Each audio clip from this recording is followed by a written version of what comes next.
Applications of Michelson interferometer. Last lectures में हमने Michelson interferometer काम कैसे करता है, प्रिंसिपल कंस्ट्रक्शन वर्किंग इसकी कैसे है, टाइप्स ऑफ फ्रिंजेस की कैसे दिखाई देती हैं, सर्कुलर फ्रिंजेस हैं या लोकलाइज्ड फ्रिंजेस हैं।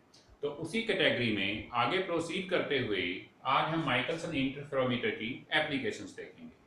तो माइकलसन इंटरफेरोमीटर एक बहुत ही अच्छा ऑप्टिकल इंस्ट्रूमेंट है, ऑप्टिक्स की काफ़ी एप्लीकेशन को सपोर्ट करता है। तो सबसे जो बेस्ट एप्लीकेशन होती है, नॉर्मली हम न्यूटनिंग लेते हैं, डिफ्रैक्शन ग्रेटिंग लेते हैं, बाइप्रिज्म्स लेते हैं, तो सभी में ऑलमोस्ट हम क्या करते हैं, we find the wavelength of source of light. तो माइकलसन इंटरफेरोमीटर के अंदर भी हम क्या करेंगे, सोर्स की वेवलेंथ फाइंड आउट करने की एक एप्लीकेशन डिस्कस करेंगे। So it's first application is determination of wavelength of source of light. तो सोर्स ऑफ लाइट हमारा कहां पे रखा हुआ है, यहां पे रखा हुआ है। एक बार दोबारा से एक्सपेरिमेंटल सेटअप में जा रहा हूं, थोड़ा सा इसको ब्रीफ कर देता हूं, भूल गए होंगे आप। तो यहाँ पे सोर्स ऑफ लाइट है, सोर्स ऑफ लाइट से लाइट हमारी कहां पे जा रही है, कन्वेक्स लेंस के ऊपर जा रही है। कन्वेक्स लेंस के ऊपर लाइट जाने के बाद हमारी जो फर्स्ट ग्लास प्लेट है उसके ऊपर लाइट पड़ती है। फर्स्ट ग्लास प्लेट के बाद जिसको हमने G1 लिया था, इसको हमने कंपनसेटिंग ग्लास प्लेट लिया था CG, तो कंपनसेटिंग ग्लास प्लेट के ऊपर जाती है। कंपनसेटिंग ग्लास प्लेट के ऊपर जाने के बाद हमारी M2 मिरर के ऊपर जाती है। तो जब M2 मिरर पे जाती है, then after striking on this M2 mirror it will reflected back. तो फिर वापस आने के बाद यहाँ पे स्ट्राइक करके ये रे कहाँ जाएगी, हमारी नीचे जाएगी। देन सिमिलरली इसके अंदर ग्लास प्लेट के अंदर से जो रे ऊपर पास करती है वो भी यहाँ पे किस पे जाती है, M1 के ऊपर जाती है। ठीक है, यहाँ पे M1 के ऊपर जैसे हमने लास्ट टाइम जो सर्कुलर फ्रिंजेस डिस्कस की तो बताया था एक M2 प्राइम लिखा हुआ है मैंने। तो M2 प्राइम हमारा क्या था, this is mirror image of the second mirror. तो M2 प्राइम फिजिकली ऐसा एग्जिस्ट नहीं करता है इंस्ट्रूमेंट के अंदर, ये एक इमेजरी या एक वर्चुअल पार्ट है हम कहें तो M2 प्राइम क्या है हमारा, इसकी मिरर इमेज है, ताकि हम फ्रिंजेस या जो इसके एक्सपेरिमेंटल पैरामीटर हम कैलकुलेट करने के लिए हमें आसानी हो जाए, इसलिए दोनों मिरर को हम ऐसे दिखाते हैं। ठीक है, तो एक्सपेरिमेंटल सेटिंग में क्या था, जितना ये डिस्टेंस है उतना ही हमारा ये डिस्टेंस है। So this distance will be equal 1। एक कंडीशन तो ये थी। दूसरी क्या थी, एंगल की कंडीशन। एंगल की कंडीशन मतलब if M1 and M2 are perpendicular to each other, if M1 and M2 are perpendicular to each other, then we got circular fringes. अगर परपेंडिकुलर नहीं होंगे तो कौन सी फ्रिंज मिलेंगी हमें, लोकलाइज्ड फ्रिंज मिलेंगी।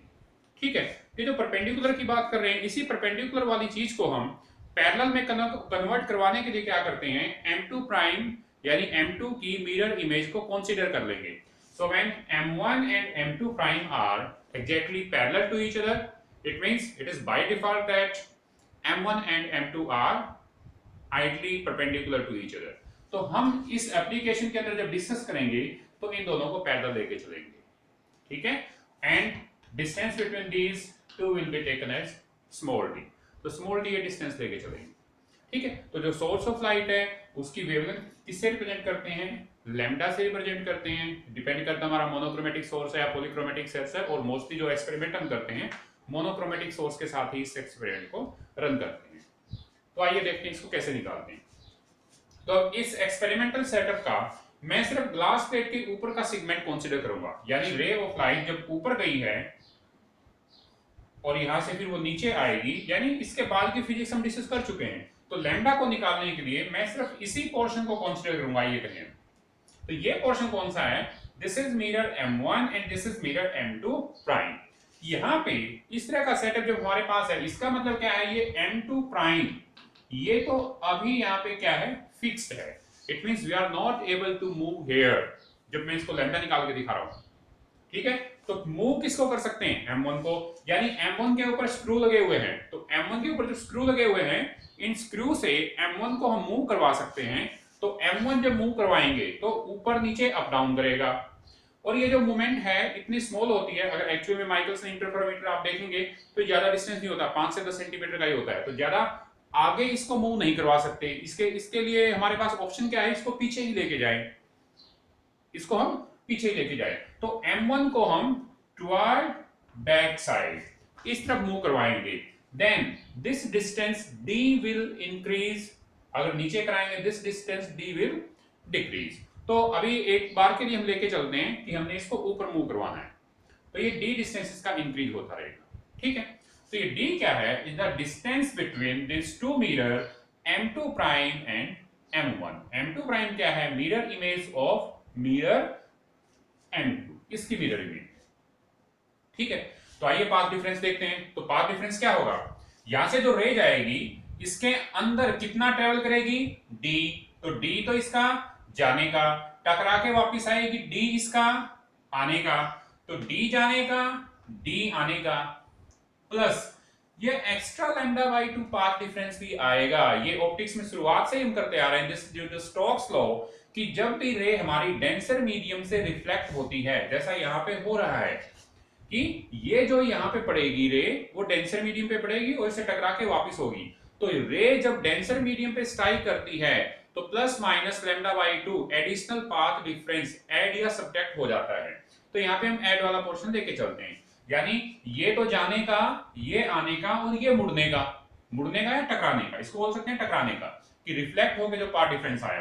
तो इफेक्टिव पाथ डिफरेंस कितना हुआ, इतना हुआ। It means 2d plus lambda by 2, ठीक है, इक्वल टू किसके लिए पुट करना है, मान लो हम टेलीस्कोप में देखे जा रहे हैं और टेलीस्कोप में हमें ब्राइट फ्रिंज मिली, then we apply the condition of bright fringe. तो ब्राइट फ्रिंज की कंडीशन क्या थी, n lambda, so that this effective path difference will be equal to n lambda, ठीक है। तो ये कितना हो जाएगा, 2d n lambda minus lambda by 2 इस साइड ले जाएंगे तो हमारी फॉर्मेशन क्या हो जाएगी, this will be 2n minus 1 of lambda by 2, 2n minus 1 of lambda by 2, ठीक है। तो this is the condition of path difference. यानी अब एक चीज पकड़ में आ गई हमारे पास यहां से कि 2d is equal to 2n minus 1 of lambda by 2 रहेगा, ठीक है। अगर n की वैल्यू हम यहां पे 1 रखते हैं तो क्या हो जाएगा, 2 minus 1 1, it means n equal to 1 के लिए क्या हो जाएगा, ये इक्वेशन क्या बनती हुई नजर आएगी हमें, मल्टीपल ऑफ लैम्डा बाई 2। यानी ये फर्स्ट फ्रिंज की बात हो रही है। If we put n equal to 1 it means you are talking about first fringe. अब कंसेप्ट आता है क्या, अब हमें मिरर m1 को मूव करवाना है। तो जब मिरर m1 को मूव करवाना है, मान लो इस मिरर m1 को मैं इतना मूव करवाता हूं कि यहां से हटा के यहां पे ले आता हूं, ठीक है, यहां से हटा के यहां पे ले आता हूं, और कितना मूव करवाया मैंने इसको, lambda by 2, lambda by 2 move करवा दिया। हालांकि दिखने में तो ये बहुत ज्यादा लग रहा है, लैम्डा बाई 2 इतना होगा नहीं। अगर आप लैम्डा बाई 2 की बात करते कि लैम्डा बाई 2 मूव करवाना है, तो आपका जो इसके ऊपर स्केल लगा हुआ है, it is not possible to move by the scale to move at the distance of lambda by 2। Lambda by 2 पे मूव करवाना बहुत ही मुश्किल होगा, जो मिलीमीटर स्केल है उससे मूव नहीं करवा पाएंगे। तो मूव तो ज्यादा होगा, लेकिन थ्योरेटिकली इसको समझाने के लिए मैं आपको दे रहा हूं कि लैम्डा बाई 2 मूव करवाया। क्यों ज्यादा होगा, आप देख सकते हैं, लैम्डा मान लो हमने सोडियम लाइट ली, सोडियम लाइट के लिए लैम्डा कितना होता है, 5890 और 96, अगर एवरेज ले तो 5893 लेंगे एंगस्ट्रॉम, ठीक है। 10 रेज़ टू पावर क्या है, -10 मीटर है, तो 5890, इसका लैम्डा बाई 2 क्या आएगा, 29 कुछ आएगा, 29 45, 10 रेज़ टू पावर -10 मीटर आ जाएगा, ठीक है। अगर सेंटीमीटर में लेंगे तो -10, यानी इसको लूंगा मैं 2945 into 10 raise to power -8 centimetre. इसका मतलब क्या है, 0.0002945। तो इतना 2945 into 10 raise to power -8 centimetre, and which is a very small value. तो इतना मूव करवा पाना हमारे लिए मुश्किल है, लेकिन थ्योरेटिकली इस चीज को समझने के लिए मैं आपको बता रहा हूं कि हाँ, हम इतना मूव इसको करवा पाएंगे, हम इतना मूव इसको करवा पाएंगे, ठीक है। तो अब देखिए, मान लो मैंने इसको लैम्डा बाई 2 करवाया, तो दोबारा से पार्ट डिफरेंस देख लेते हैं, जैसा हमने यहां पे देखा था। तो यहां से जब रे जाएगी, d जाने का d आने का, तो कितना रहा, 2d प्लस लैम्डा बाई 2 जाने का और लैम्डा बाई 2 आने का, तो कितना हुआ, लैम्डा। तो 2d plus lambda is equal to, और ये इक्वेशन हमारी क्या आई थी, ये इक्वेशन क्या थी, जब इसको हमने यहाँ पे छोड़ा n इक्वल टू 1 के लिए कितना आया था, लैम्डा बाई 2। ठीक है, तो जब हमने इसको इतना मूव करवाया, यहाँ लैम्डा ऐड हुआ है तो यहाँ भी लैम्डा ऐड कर दो, तो ये कितना आ जाएगा, हाफ प्लस 1, 3/2 लैम्डा। और 3/2 लैम्डा किस पे आता है, फार्मूला में पुट करके देखेंगे तो आप 3/2 लैम्डा किस पे आएगा, फॉर n इक्वल टू 2 पे आएगा, फॉर n इक्वल टू 2 पे आएगा। यहाँ पे n इक्वल टू 1 आया था, यहाँ पे n इक्वल टू 2 आया। इट मींस जस्ट इसके नेक्स्ट फ्रिंज होगी।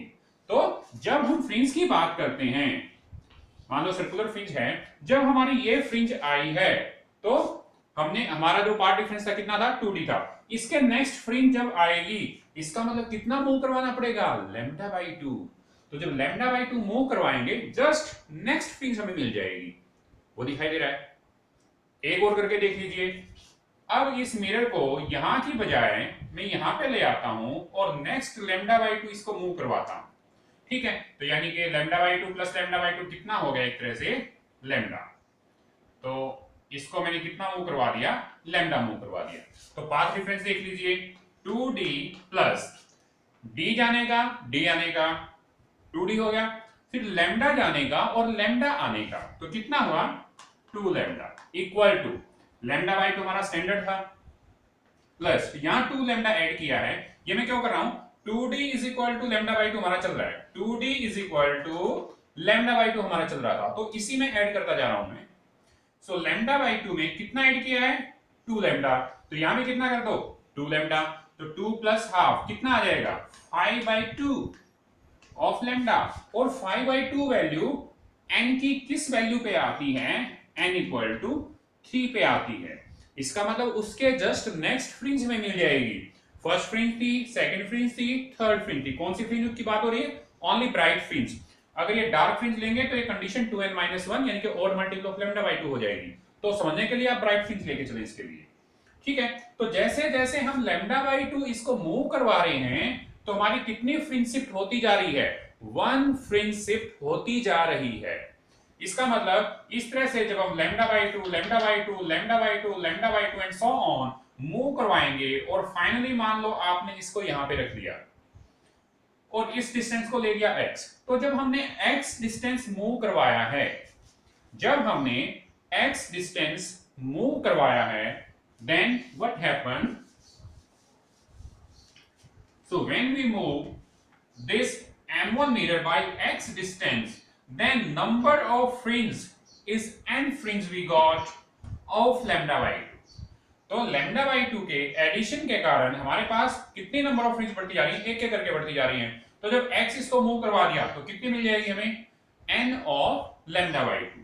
It means x n of lambda by 2, यहां से लैम्डा क्या आ जाएगा, lambda will be equal to 2x divide by n।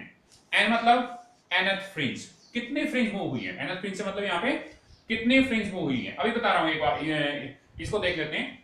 ठीक है, तो कई बार इस इक्वेशन, इस x को हम ऐसे भी लिखते हैं, मान लो इस पोजीशन को आपने x1 ले लिया, इस पोजीशन को आपने x2 ले लिया, then sometime we also represent,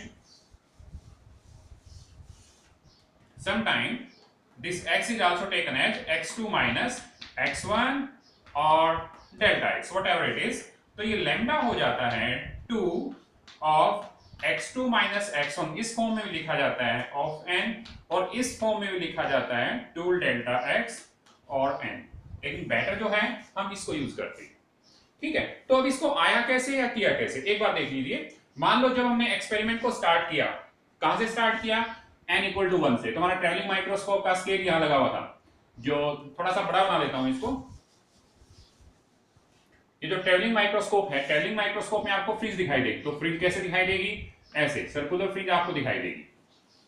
मान लो ये n इक्वल टू फर्स्ट वाली फ्रिंज है, तो ट्रैवलिंग माइक्रोस्कोप का मीटर आपका यहां लगा हुआ है, जो स्केल है।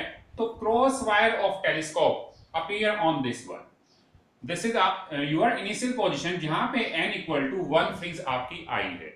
तो n इक्वल टू 1 फ्रिंज आई थी, तो हमारा वो कितना शिफ्ट था, पार्ट डिफरेंस का लैम्डा बाई 2। तो जैसे जैसे स्क्रू से इसको आगे मूव करवाएंगे, मान लो इस तरफ ये मूव होता जा रहा है, तो हमारी क्रॉस वायर इस पे आ जाएगी। जब क्रॉस वायर इस पे आएगी, इसका मतलब ये पोजीशन क्या है, n इक्वल टू 2 की है। सिमिलरली जब क्रॉस वायर इसके ऊपर आएगी, ये पोजीशन किसकी है, n इक्वल टू 3 की है। तो इस तरह से जब इसको मूव करवा रहा है, हम कितना डिस्टेंस मूव करवा चुके हैं, x डिस्टेंस। मान लो x डिस्टेंस आपका यहां जाके आ रहा है, तो यहां से चले थे और यहां जाने तक हमने कितना डिस्टेंस मूव किया स्केल के ऊपर, x डिस्टेंस। तो जब x डिस्टेंस हमने मूव किया है तो how many number of fringe shift, ठीक है, तो उन फ्रिंज को हम काउंट कर लेंगे, 1 2 3 4 5। मान लो इस केस के अंदर ये पांचवी फ्रिंज आ रही है तो n की वैल्यू 5 होगी। तो how many number of fringe got shifted from the origin, तो वो आपकी n नंबर ऑफ फ्रिंज है कि कितने नंबर ऑफ फ्रिंज आपकी शिफ्ट आई है जहां से आपने कैलकुलेशन को स्टार्ट किया था। आप कैलकुलेशन कहीं से भी स्टार्ट कर सकते हैं। मैंने इसको n = 1 से किया, आप n = 3 शिफ्ट करके देख लो और लास्ट तक लेके जाओ, तो कितना डिस्टेंस आप मूव करवाओगे वो टेलीस्कोप, वो जो आपका माइक्रोमीटर स्क्रू है जो मिरर के ऊपर लगा हुआ है वो यहाँ पे बता देगा कि कितना मूव किया है। और फील्ड ऑफ व्यू आपने telescope, field of view telescope आपने ऐसे रखना है, रिंग के ऊपर फोकस करके रखना है। तो आपको रिंग काउंट कहां से करनी है, टेलीस्कोप से। डिस्टेंस कहां से मेजर करना है, जो मिरर M1 को आपने मूव करवाया। तो दो ही मेजरमेंट है आपकी, number of fringe and distance moved by mirror M1। तो distance moved by mirror M1 की वैल्यू यहां पुट करेंगे, कितनी फ्रिंज आपकी शिफ्ट हुई है उसकी वैल्यू यहां पुट करेंगे, then we are able to find out the value of wavelength of light of the source. तो बहुत ही अच्छा ऑप्टिकल इंस्ट्रूमेंट है या एक्सपेरिमेंटल डिटरमिनेशन है इसकी फर्स्ट एप्लीकेशन में। अब इसकी सेकंड एप्लीकेशन देखते हैं।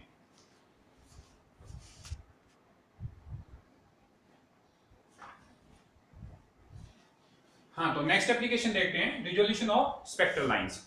रिजोल्यूशन ऑफ स्पेक्ट्रल लाइन से मतलब क्या है, मैंने डायग्राम डिलीट कर दिया, तो डायग्राम में हमारे पास क्या था, सोर्स ऑफ लाइट था। तो सोर्स ऑफ लाइट से जो हमारी लाइट जा रही थी कन्वेक्स लेंस के ऊपर, इसका मतलब अगर source of light consisting of multiple wavelength और 2 वेवलेंथ, तब उन दोनों वेवलेंथ को रिजोल्व कैसे करना है, this is known as resolution of spectral lines.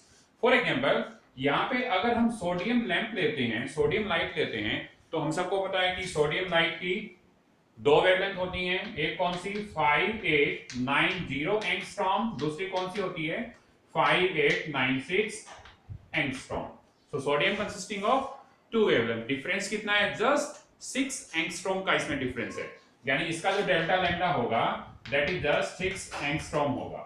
तो यानी कि अगर सोडियम लाइट की इन दोनों वेवलेंथ को रिजोल्व करना है, रिजोल्व करने से मतलब इनको 2 लाइन की फॉर्म में विजिबल करना है या इनकी फ्रिंजेस हमें अलग अलग दिखाई देंगी, तो with the help of Michelson interferometer इसको कैसे किया जा सकता है। तो इसका मैथमेटिक्स है, late one wavelength of light taken as lambda1 and another wavelength of light taken as the lambda2। मान लो इस लाइन को मैं lambda1 लेता हूं और इस लाइन को मैं lambda2 लेता हूं। देन हमने किया था that this 2D जो अभी लास्ट एप्लीकेशन में किया है, 2D this part difference is equal to n lambda, this is for what, bright fringe, this is for what, bright fringe। तो यहां लिख लेता हूं, bright fringe की कॉन्सिडरेशंस ले रहे हैं यहां पे।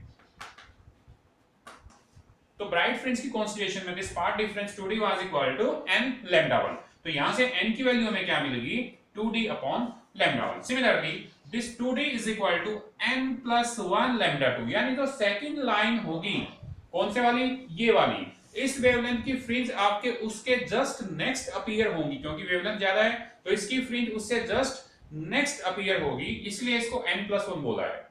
नेक्स्ट अपीयर होगी इसलिए इसको n प्लस 1 बोला है। So that this 2D is equal to n plus 1 of lambda2। So this is for first wavelength, this is for second wavelength.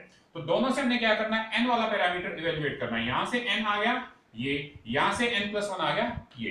एक बार इस चीज को समझ लीजिए कि ये n है और ये n प्लस 1 कैसे है। देखिए मान लो हमने टेलीस्कोप को फिक्स किया हुआ है किसी ऑब्जर्वेशन के लिए, तो lambda1 वाली लाइन की मान लो फ्रिंज आपकी ये ऐसे हैं, ये जो लाइन है व्हाइट लाइन है, दिस इज आवर मैक्सिमा और इसके बीच का जो पोर्शन है दिस इज आवर मिनिमा। ठीक है, अगर ये दोनों हम डिफरेंशिएट नहीं कर पाएंगे, मान लो दूसरी जो ऑब्जर्वेशन है lambda2 के लिए, ये इसका maxima, then minima, maxima and so on, अगर एग्जैक्ट आइडली इक्वल होंगी, डिफरेंशिएट नहीं होंगी, तो क्या होगा, ये दोनों एक दूसरे के ऊपर लाई करेंगी, ये वाली फ्रिंज एज इट इज एक दूसरे के ऊपर लाई करेंगी। लाई करने से मतलब है यहाँ पे मैक्सिमा मैक्सिमा के ऊपर जाएगा और मिनिमा मिनिमा के ऊपर जाएगा। ठीक है, लेकिन जब ये रिजोल्व होंगी, ये अलग अलग होंगी, तो पहले का मैक्सिमा दूसरे के मिनिमा पे आएगा, दूसरे का मिनिमा उसके नेक्स्ट के मैक्सिमा पे आएगा, एंड सो ऑन। ठीक है, इसको कुछ ऐसे समझिए, मान लो ये हमारा सपोज ये हमारा n1 है, ये हमारा n1 है और ये हमारा n2 है, n+1 है। या यूं समझिए ये पहले सोर्स की फ्रिंज है, पहले सोर्स है मतलब पहली वेवलेंथ की फ्रिंज है, ये वाला हाथ दूसरे वेवलेंथ की फ्रिंज है। अगर मैं इनको फील्ड ऑफ व्यू में इकट्ठा लेके आ रहा हूं, then they will overlap with each other, ये दोनों एक दूसरे को ओवरलैप करेंगी। अगर ये ओवरलैप किए हुए हैं, what does it mean, maxima maxima पे है, हर एक मैक्सिमा के ऊपर है, और मिनिमा, मिनिमा कौन सा, ये वाला पोर्शन, ये पोर्शन, ये पोर्शन, ये पोर्शन, ये पोर्शन, तो मिनिमा मिनिमा के ऊपर पड़ा हुआ है। तो अब मैंने क्या देखना है कि इसको मूव करवाना है, तो मूव करवाना है तो एक तो पोर्शन ये है, अब क्या करता हूं, इसको मूव करवा के मैं ऐसे ले जाता हूं, ऐसे। तो ये पोजीशन क्या है, that maxima of one is following on minima of other, maxima of one is following on minima of other. अगर एक यूनिट और मूव करवाएंगे तो मूव करके क्या हो जाएगा, फिर ओवरलैपिंग आ जाएगी, लेकिन एक फ्रिंज पीछे छूट जाएगी, यानी ओवरलैपिंग कहां से स्टार्ट होगी, उसके नेक्स्ट स्टार्ट होगी। फिर मूव करवाएंगे, फिर मैक्सिमा मिनिमा पे होगा, यानी ये मैक्सिमा है और मिनिमा के अंदर गया हुआ है। तो इस तरह से करते जाएंगे तो शिफ्टिंग होती जाएगी। तो शिफ्टिंग कितनी है, जस्ट वन फ्रिंज की शिफ्टिंग है। यानी जब पहली λ1 को हम देखते हैं तो हमारे पास पहली फ्रिंज है, जब λ2 को देखते हैं तो तब हमारे पास +1 जस्ट नेक्स्ट फ्रिंज है उसकी, तो इसीलिए ये n+1 आता है। तो यहां से n की वैल्यू निकाल ली, यहां से n+1 की वैल्यू निकाल ली। तो इसके अंदर n+1, what is the value of n, 2d upon λ1। So put here 2d upon λ1, 2d upon λ1 कहां से आया, n की वैल्यू रख दी, +1 इक्वल टू 2d अपॉन λ2। इसको इस साइड ले आए तो क्या आ जाएगा, 2d upon λ1 minus 2d upon λ2 equal to -1। ये λ1 है, ये λ2, इनको रिप्लेस कर दिया तो ये -1 खत्म हो जाएगा हमारा। So 2d upon λ2 minus 2d upon λ1 equal to 1 आ जाएगा। ठीक है, 2d दोनों में कॉमन है, तो 2d को जब हमने कॉमन ले लिया, 1 upon λ2 minus 1 upon λ1 equal to 1 आ जाएगा। और 2d इसका एलसीएम लेते हैं, λ1 λ2, तो λ1 माइनस λ2 इक्वल टू 1। देन हमने निकालना क्या है, डिफरेंस इन टू वेवलेंथ, तो वो क्या है, λ1 minus λ2, so this is equal to λ1 λ2 upon 2d, इसके नीचे आ जाएगा। ठीक है, तो ये हमारा क्या आया, delta lambda. Delta lambda means difference in two wavelength. अगर यहाँ इस एग्जांपल की बात करें तो डेल्टा लैम्डा कितना होना चाहिए, 6 एंगस्ट्रॉम होना चाहिए। So this is equal to λ1 λ2 upon 2d, और these two wavelength are nearly equal, इसीलिए इसको हम लैम्डा स्क्वायर भी बोल सकते हैं। So that this lambda is equal to under root of λ1 and λ2। इसको एवरेज वेवलेंथ बोलते हैं क्योंकि डिफरेंस बहुत ही कम है, 6 एंगस्ट्रॉम का डिफरेंस है। इसलिए जब तुम न्यूमेरिकल में पुट करते हो या प्रैक्टिकल में इसको यूज करते हो तो कई बार इसको 5893 एंगस्ट्रॉम यूज करवाता है टीचर आपको क्लास के अंदर, तो वो यही है कि इसकी हम एवरेज वैल्यू ले लेते हैं 5890 और 5896 की, that 5893 angstrom. It means we find out from this formula the difference in two wavelength, और इसी difference in two wavelength को हम क्या बोलते हैं, resolution of spectral lines. So this was the second application of Michelson interferometer. तो हमारी next application है determination of refractive index of thin transparent film, यानी कोई थिन ट्रांसपेरेंट फिल्म है उसका रिफ्रैक्टिव इंडेक्स हमने निकालना है। फॉर एग्जांपल हमारी कोई इतनी फाइन ग्लास प्लेट है, तो उस ग्लास प्लेट को हम क्या करेंगे, किसी भी इंटरफेयरिंग बीम के बीच में रख देंगे, या तो यहां पे रख दें, यहां पे रख दें, या यहां पे रख दें, कहीं भी एक इंटरफेयरिंग बीम के बीच में अगर थिन ट्रांसपेरेंट फिल्म जिसका रिफ्रैक्टिव इंडेक्स म्यू है उसको इंसर्ट कर दिया जाए, तो फिर हम इस म्यू की वैल्यू कैसे निकालेंगे। तो ये नॉर्मल सा क्वेश्चन है, तो कैसे निकालेंगे, तो पीछे जब आपने इंटरफेरेंस में एक आर्टिकल किया determination of thickness of thin transparent film, तो वहां पे पार्ट डिफरेंस कितना रहता है, म्यू -1 इनटू टी। तो ये वैल्यू मैंने वहां से उठाई है। अगर किसी भी इंटरफेरेंस पैटर्न के अंदर आपको थिन फिल्म की थिकनेस निकालनी है तो उस आर्टिकल में पार्ट डिफरेंस क्या आता है, म्यू -1 इनटू टी। यहां पे यही पार्ट डिफरेंस क्या हो जाएगा, मान लो थिन ट्रांसपेरेंट फिल्म हमने यहां पे रख दी, तो एक बार तो पाथ मान लो ये यहां पे रख दी, तो एक बार तो रे इसके अंदर जाएगी फिर वापस आएगी, it means this part difference will B 2 times. तो माइकलसन इंटरफेरोमीटर में मोस्टली जो थिकनेस लेते हैं 2 टाइम्स इसलिए आती है कि एक बार तो रे के जाने का और एक बार रे के आने का। So this effective path difference will B 2 into mu minus 1 into t equal to what? अगर हम ब्राइट फ्रिंज कंसीडर करते हैं तो ब्राइट फ्रिंज की कंडीशन लगा देंगे, क्या लगा देंगे?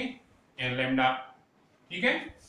सो that this mu minus 1 is equal to n lambda upon 2t, इसके नीचे आ जाएगा, और mu क्या आ जाएगा? n lambda upon 2t plus 1. So with the help of this formula we can determine the refractive index of this Dehn transparent film, which is equal to n lambda 2t plus 1. n क्या है? Number of fringe, कितनी shift हुई हैं, इसको बता रहा हूं अभी। वेवलेंथ क्या है? Wavelength of source of light, जो यहाँ पे हमने सोर्स ऑफ लाइट यूज की है उसकी वेवलेंथ कितनी है? ठीक है, thickness of this film inserted here, जिसकी हमने थिकनेस निकालनी है कि इसकी थिकनेस कितनी है, मान लो t है, इसका रिफ्रैक्टिव इंडेक्स कितना है? न्यू है। तो ये उसके पैरामीटर हैं। अब एक बार इसको n को देख लीजिए कि n कैसे होगा, ठीक है? तो n निकालने के लिए जैसे पीछे आर्टिकल में किया था कि अगर हम फ्रिंजेस बनाएं और यहाँ पे आप टेलीस्कोप में फील्ड ऑफ व्यू में ऑब्जर्वेशन पे रखें, मान लो आपकी क्रॉस वायर इस पे फिक्स है, ठीक है? आपने फ्रिंज काउंट कर ली, यहाँ पे मेरे को एक फर्स्ट फ्रिंज ले ली स्केल के ऊपर, मान लो विदाउट फिल। तो जो विदाउट फिल हमने ऑब्जर्वेशन ली तो हमारी क्रॉस वायर किसके ऊपर थी? फर्स्ट फ्रिंज के ऊपर। देन जैसे ही हमने फिल्म इंसर्ट की यहाँ पे तो ये फ्रिंज शिफ्ट हो जाएगी, फील्ड ऑफ व्यू में शिफ्ट हो जाएगी। मान लो ये क्रॉस वायर आपकी फील्ड ऑफ व्यू में इसके ऊपर चली जाएगी, तो कितना शिफ्ट हुई? 1 2, तो 2 फ्रिंज शिफ्ट हुई हैं। तो ये n क्या है? How many number of fringe got shifted, ये वो n आपको कंसीडरेशन में लेना है जिससे हम रिफ्रैक्टिव इंडेक्स फाइंड आउट करते हैं। इसमें एक चीज और है, जब इस एक्सपेरिमेंट को, इस एप्लीकेशन को आप मोनोक्रोमेटिक सोर्स से यूज करते हैं तो इसमें फ्रिंजेस के बीच में जो डिस्टेंस है काफी स्मॉल होता है, तो कितनी नंबर ऑफ फ्रिंज शिफ्ट होंगी तो उसको कैलकुलेट करना काफी मुश्किल होता है। तो मोनोक्रोमेटिक सोर्स के साथ इस चीज को अवॉइड करते हैं, तो इसको प्रॉपर्ली कैलकुलेट करने के लिए हम क्या करते हैं? व्हाइट लाइट सोर्स देते हैं।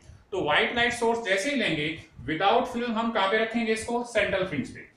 विदाउट फिल्म इसको सेंट्रल फ्रिंज पे रख देंगे, तो जैसे ही फिल्म इंट्रोड्यूस करेंगे आपकी सेंट्रल फ्रिंज शिफ्ट हो जाएगी। मान लो सेंट्रल फ्रिंज आपकी यहां आ जाएगी, तो कितनी डिस्टेंस पे कितनी नंबर ऑफ फ्रिंजेस में शिफ्ट हुई हैं, तब हम वो काउंट कर पाते हैं, तब इस वैल्यू को पुट अप कर पाते हैं। सो this is all about application of Michelson interferometer. Thank you.